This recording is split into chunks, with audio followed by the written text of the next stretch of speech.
So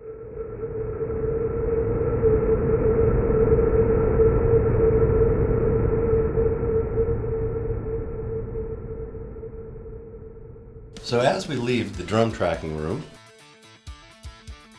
into the control room, and actually I think this right here is the coolest piece of the whole thing, but we'll get to that in a minute. So as we enter, you'll notice I have the congas. Haven't played those in a while. I think the last time I actually played those on a record was the Slavia record.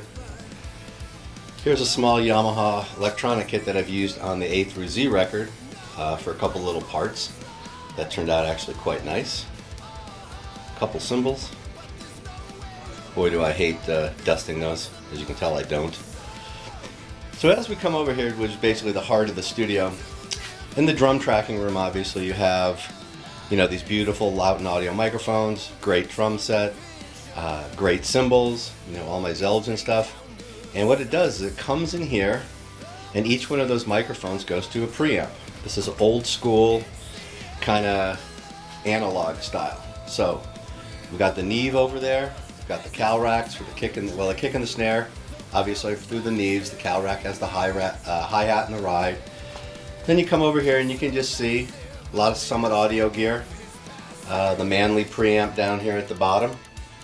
And so what happens is all the microphones go through the preamps, and then that's all great, okay? But how do you get it into the computer? Which is kind of, because there's no 2-inch machine in here or anything. So this is kind of the real heart and soul of the whole thing right here. The Lynx Aurora. And what this does is take my analog sounds and turns them to digital and puts them into the computer. Now, compared to a lot of guys that are just using the computer and doing everything in the box, the way I do it is everything goes in the computer, but then I monitor everything back on the analog console. So as much as I can see a computer screen here, and it's got my waveforms and wave files and everything, each one of those tracks is coming back up here. So it's, hi-hat, ride, kick, snare, rack, floor, overhead, samples, blah, blah, blah, blah, blah. Goes all the way down. So when I'm actually listening back and monitoring or sending out a stereo track to someone, I mix it here and bring it back into a stereo track. Now obviously when I'm doing that, I'm using a lot of compression. I've got the distressors here, a lot of the DBX stuff, the 160Xs.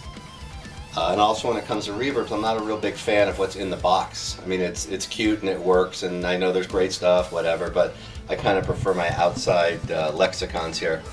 The PCM 91 and then the 300. So I'm using those when I send out drum tracks. I don't do a lot of album mixing at all here. This is just all about drums. So if you're kind of looking for that warm, analog, punchy sound, this is how you do it.